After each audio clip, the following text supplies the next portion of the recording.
Shalom, mes frères et sœurs. Je suis un Congolais de Brazzaville. Je vais faire mon témoignage. J'ai connu Kanguka, ça fait bientôt 3 ans. J'ai beaucoup hésité depuis longtemps, depuis bientôt près d'un mois. Mais je sais pas, une lourdeur, une faiblesse. Mais finalement, aujourd'hui, j'ai décidé, je me suis enfermé dans ma chambre et puis j'ai décidé de faire ce témoignage. Ça fait déjà depuis le mois d'avril. J'ai commencé à sentir une faiblesse en moi, une faiblesse généralisée accompagnée d'amaigrissement important. Vraiment, j'avais sur moi comme un masque de mort. J'avais perdu près de 13 kilos en l'espace de 2 mois, 3 mois. Donc depuis avril, il y avait une petite toux qui me dérangeait, toux sèche, banale comme d'habitude, mais cette fois-ci vraiment ça persistait malgré les sirops que j'ai pu apprendre. Ça persistait et depuis avril, et au mois de mai, fin mai, ça s'est accompagné maintenant de fièvre le soir. J'ai pensé que c'était un palu, j'ai pris des comprimés, rien n'y fait, j'ai pris encore des perfusions, 4 à 5 perfusions, toujours la même chose. Et j'ai fait un bilan complet, foie, rein, prostate, sida, tout, radiographie, scanner, tout est fait, mais rien, tout est normal. Et finalement, j'étais un peu désespéré parce que je faisais que maigrir. Et finalement, j'ai décidé encore de refaire encore pour une deuxième fois le bilan. Tout fait, tout est fait, tous les organes, foie, rate, hépatite, B, C, tout est fait, tout est normal. Et finalement, les quelques produits que je prenais, ça commençait à m'énerver parce que je ne faisais que maigrir, la toux ne finissait pas, la fièvre ne finissait pas. Et un soir, j'étais dépité et finalement, c'est 3 ou 4 jours après que je me suis rendu compte que je ne toussais plus, que la fièvre était partie et que l'appétit était revenu parce que je ne pouvais pas finir un petit bout de foufou comme on appelle ça chez nous. Le jour de mon anniversaire, j'ai pas pu manger 2 cuillères, 2 tranches de gâteau. Mais là, vraiment, je ne fais que manger. Je peux manger 2-3 fois par jour. Et le corps est en train de revenir comme avant. J'ai récupéré quelques kilos. Donc, je tenais à remercier le Seigneur pour ce miracle que j'ai vécu, parce que j'ai tout abandonné, tout traitement jeté, et finalement, ce n'est que par la prière de tous les jours, la confession, que je me suis retrouvé. Et là, maintenant, je me sens bien. Je ne suis plus maigre. Je suis en train de récupérer les kilos, les 10 ou 15 kilos que j'avais perdus. Donc, gloire à Dieu, gloire à Jésus-Christ. Et je tenais à remercier Christ et son équipe pour le travail qu'ils font, d'intercession, et que le Seigneur les accompagne dans cette mission difficile, je sais, très difficile. Et gloire à Dieu pour l'éternité. Amen.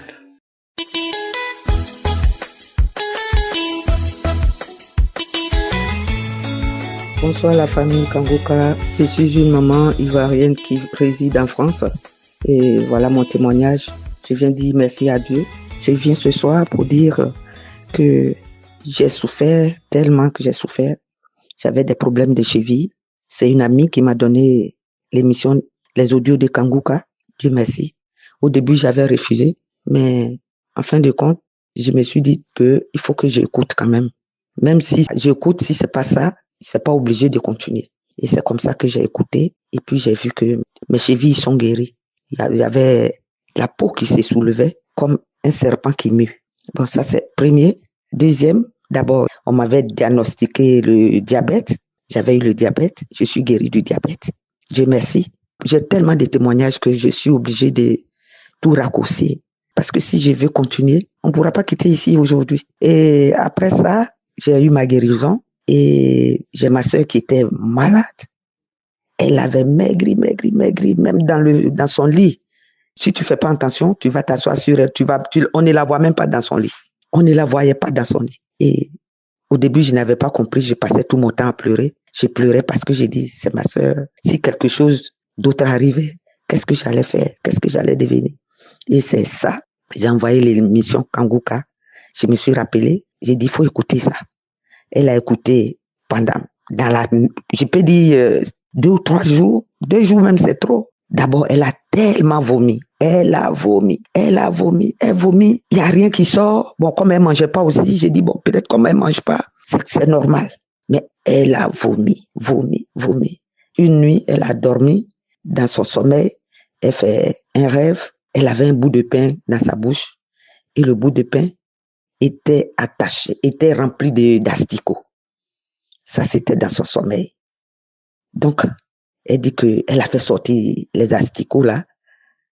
Et en faisant sortir les asticots, ça sortait tellement que la peur, elle a eu peur, elle s'est réveillée en sursaut. Elle s'est réveillée en sursaut et elle a crié, et tremblait, je lui ai dit, mais qu'est-ce qui ne va pas? Et elle m'a expliqué que voilà, j'ai vomi des asticots. Donc, elle veut que je l'enlève de son lit. J'ai dit non. J'ai regardé, j'ai dit, il n'y a pas d'asticots sur ton lit. Mais comme tu écoutes les prières, tu as reçu ta guérison.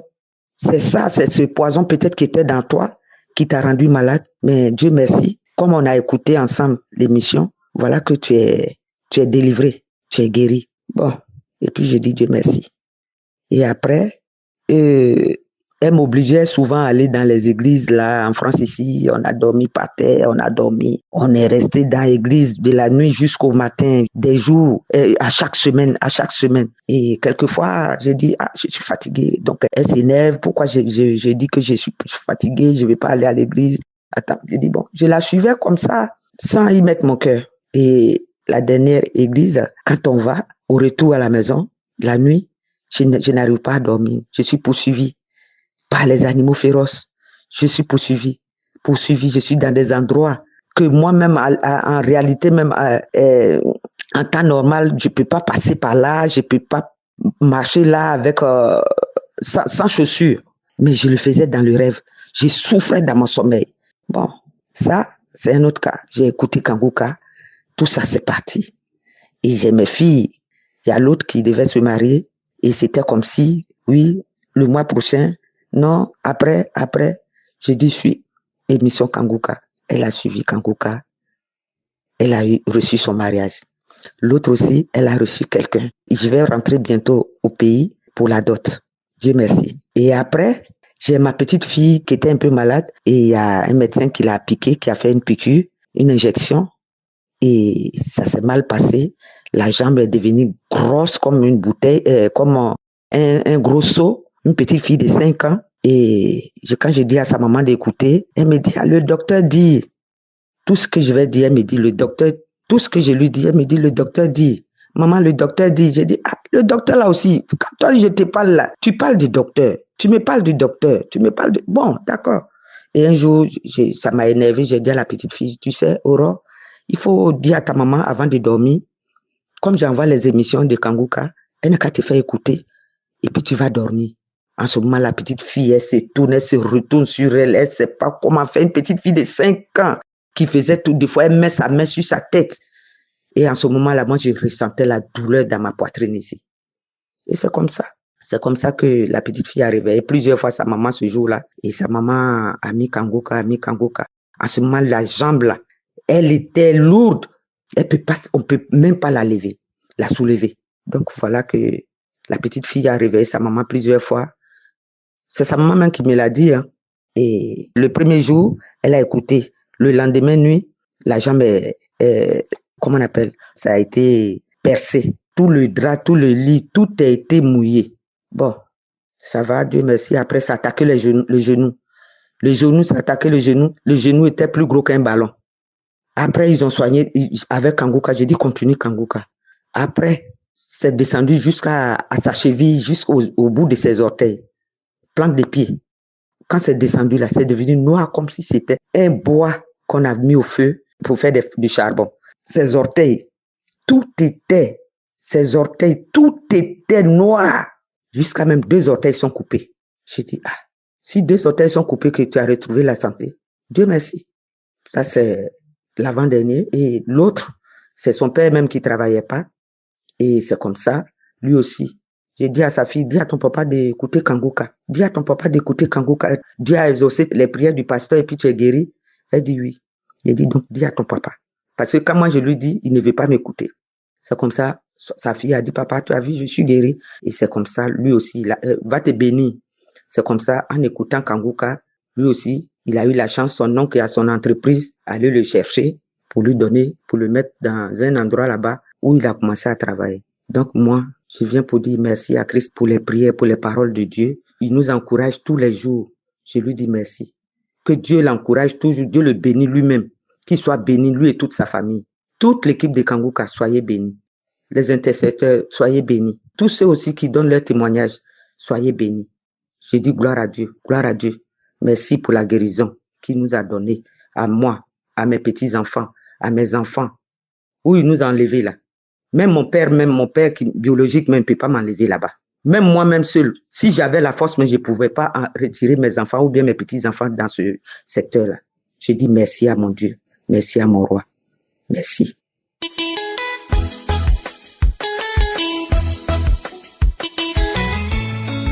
Peuple de Dieu, bonsoir. Je voulais remercier l'homme de Dieu qui nous apprend à prier. À travers lui, ma vie a changé. Ma vie de prière a changé. J'ai reçu Kangouka par une amie, une sœur, la tante de ma deuxième fille. Elle m'a donné Kangouka en 2022. J'avais plein de douleurs. Mon corps, je savais pas que mon corps était le temple de Dieu. Mais je souffrais dans tout mon corps. Si je veux raconter ma vie, on va trop durer là. Mais la guérison qu'il m'a donnée, pour moi, c'est tout mon corps qui était malade. C'est tout mon corps qu'on avait mis. Je sais pas ce qu'on avait mis dans mon corps, mais il m'a guéri de tout mon corps. Écoutez Kangouka, suivez-le. Il nous apprend beaucoup de choses. Vous qui n'avez pas encore compris. Quand on vous donne le Kangouka, c'est le diable même qui vous dit de ne pas le suivre.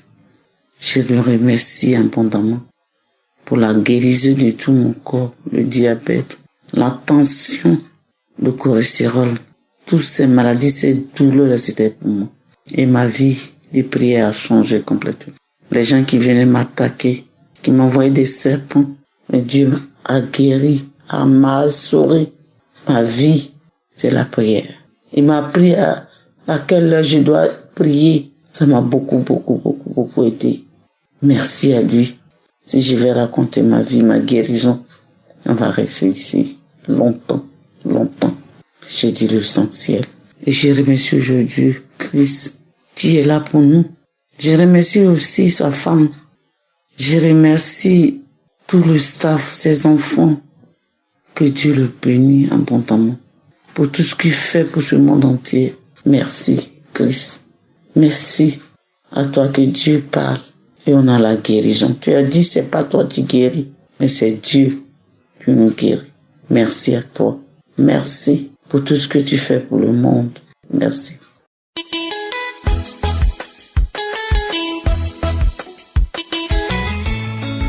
J'ai un témoignage. Comme j'étais inscrite à Pôle emploi, je voulais, faire une formation et créer quelque chose par rapport à la restauration, là où j'étais. Mais au fond de moi, j'étais pas convaincu. Parce que depuis que j'étais aux Antilles, quand j'étais aux Antilles, dans mes songes, je voyais que j'étais beaucoup à l'aéroport, je partais, mais je me suis dit que j'allais faire mon restaurant, faire mes trucs là-bas. Mais j'ai vu que mon cœur ne répondait pas, je sentais pas cela. J'ai dit, je vais prier par rapport à ça, parce qu'il y a longtemps que le Seigneur me montrait. Mais voilà. Et donc, je priais avec Kangouka encore à chaque fois les prières de samedi de délivrance, parce que les esprits de famille de chez nous, vraiment, ces esprits-là agissent beaucoup. Mais le Seigneur est plus puissant que ces esprits-là. Et je priais à chaque fois avec Kangouka. Je faisais ma délivrance, je priais. J'étais toujours sur Kangouka. Toujours. Même jusqu'aujourd'hui. Et là, j'ai commencé à prier. Un jour, je dormais. J'ai commencé à rendre grâce pour ce que le Seigneur a fait pour moi, ma fille et moi. Et dans mon sommeil, j'ai vu encore que je voyageais. Je me suis réveillé, j'ai dit, on dirait que je vais voyager parce que je vais aller où? Et donc, je devais même chercher un logement là-bas, mais j'ai pas trouvé de logement. Et donc, j'ai dit, d'accord. Bon, je vais venir en France parce que là, je vais aller m'inscrire à Pôle emploi de la France. Et puis, ma fille va aller à l'école et tout. Donc, en tout temps aussi, je priais pour que le Seigneur fasse sa volonté. Et c'était un peu compliqué aussi par rapport à ça.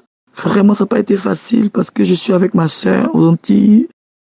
Beaucoup de choses, difficultés dans difficultés, je doutais, est-ce que c'est Dieu dedans pour que je puisse quitter les Antilles pour la France? Et j'avais pas aussi de moyens aussi. Il y avait beaucoup de choses. Mais par la grâce de Dieu, je vous assure, vous savez, quand le Seigneur te montre quelque chose, il faut prier.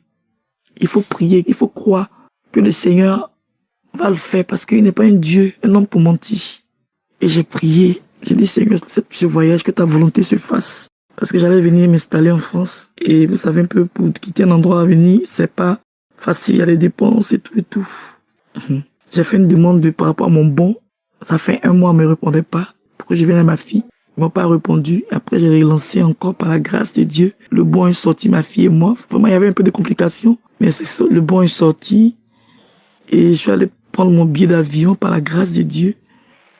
Le Seigneur a tout coordonné, je vous assure. Le Seigneur a tout coordonné, fermé la boutique, tout. Il a créé ce chemin-là, Et aujourd'hui, ça va faire maintenant bientôt 1 mois que je suis en France, ma fille et moi. Je bénis le Seigneur. Et là, elle va aller à l'école ici. Je vais aller aujourd'hui. Elle va aller faire un test pour l'école. Et le Seigneur a ouvert les portes par rapport à ça. Et je me suis rappelé des songes que j'avais fait par rapport à mon voyage. C'est Dieu qui me parlait. Mais il fallait que je puisse rester dans la présence de Dieu, prier. Ça vous dit quoi? Quand Dieu te montre quelque chose, Dieu te dit quelque chose, ne reste pas les bras croisés. Il faut aussi prier. Il faut aussi être déterminé dans la prière. Il faut aussi déclarer aussi. C'est vrai, on fait Kanguka. Dieu est dans Kanguka. Dieu travaille. Mais quand il nous enseigne, nous devons aussi rester dans la présence de Dieu, prier. Ne pas rester les bras croisés parce que ça nous aide pour que notre foi soit boostée. Mais nous aussi, on doit aussi avoir des temps personnels dans la présence de Dieu, à prier aussi. On ne doit pas rester les bras croisés. Donc, c'est mon témoignage que là, le Seigneur a fait. Aujourd'hui, je suis en France, ma fille et moi. Et Dieu continue d'agir. Et il y a d'autres témoignages que je vais rendre aussi. Et je bénis Dieu et continue aussi la délivrance aussi par rapport aux esprits de famille et les esprits de nuit et tout. Je bénis Dieu. Dieu a glorifié son nom aujourd'hui. Je ne suis plus aux Antilles, comme il m'avait montré. Et grâce au Seigneur qui agit au travers de son serviteur.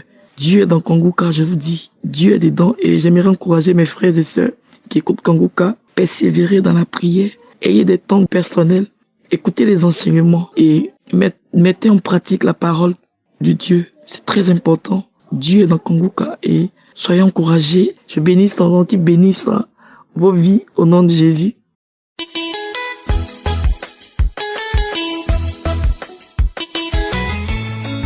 Shalom, peuple de Dieu. Je viens donner mon témoignage. Je viens glorifier le nom de l'Éternel. Je viens glorifier le nom de l'Éternel pour ce qu'il a fait pour moi. Le Seigneur m'a visité. Une nuit, je dormais et j'ai fait un songe. Un songe que il y a un serpent, un gros serpent qui est sorti de ma partie intime. Et quand j'ai vu ça, j'ai pris peur. Je me demandais comment je vais faire maintenant sans qu'il me mord. J'ai pris peur et je me suis réveillé. Je glorifie le Seigneur pour ça, parce que mon ventre là, je sentais à l'intérieur quelque chose qui était dedans. Et depuis ce jour, vraiment, je ne peux pas dire, je me sens très mieux, très très mieux. J'étais habité des règnes de serpents. Vraiment, le Seigneur m'a délivré. Le Seigneur m'a délivré. J'ai 61 ans. Je n'ai jamais eu de l'amour. Je n'ai jamais eu de l'amour. Je ne suis pas mariée. Et je peux tout faire à un homme. Et l'homme, c'est lui qui va partir. Il va s'en aller. Cet homme, en le voyant même, tu ne peux pas accepter que je peux accepter être avec lui. Mais c'est lui qui va partir et me laisser. Et cette chaîne-là vient enchaîner aussi mes enfants. Ça vient enchaîner aussi mes enfants. Dans ma famille, je suis celle que le Goliath est venu s'accrocher sur moi. Et les maladies et le manque d'amour total, mes enfants et moi, j'ai des enfants, j'ai mon garçon qui a déjà 34 ans, 36 ans, mais il n'a même pas une amie. Et même quand il essaye d'avoir une amie, c'est l'ami qui fuit. C'est l'ami qui lui fait les choses pour qu'il parte. Et ma fille, elle est en Christ, elle est seule. Vraiment, le Seigneur, je lui dis merci parce qu'il me délivre tous les jours. Et je sais que celui qui a confiance en lui n'aura jamais honte. Et je sais que je n'aurai jamais honte. C'était ça mon témoignage. Merci. Merci beaucoup. Shalom. J'espère que vous avez été édifiés. N'oubliez pas de cliquer sur la cloche afin d'être averti chaque fois qu'une nouvelle émission est postée. Soyez abondamment bénis.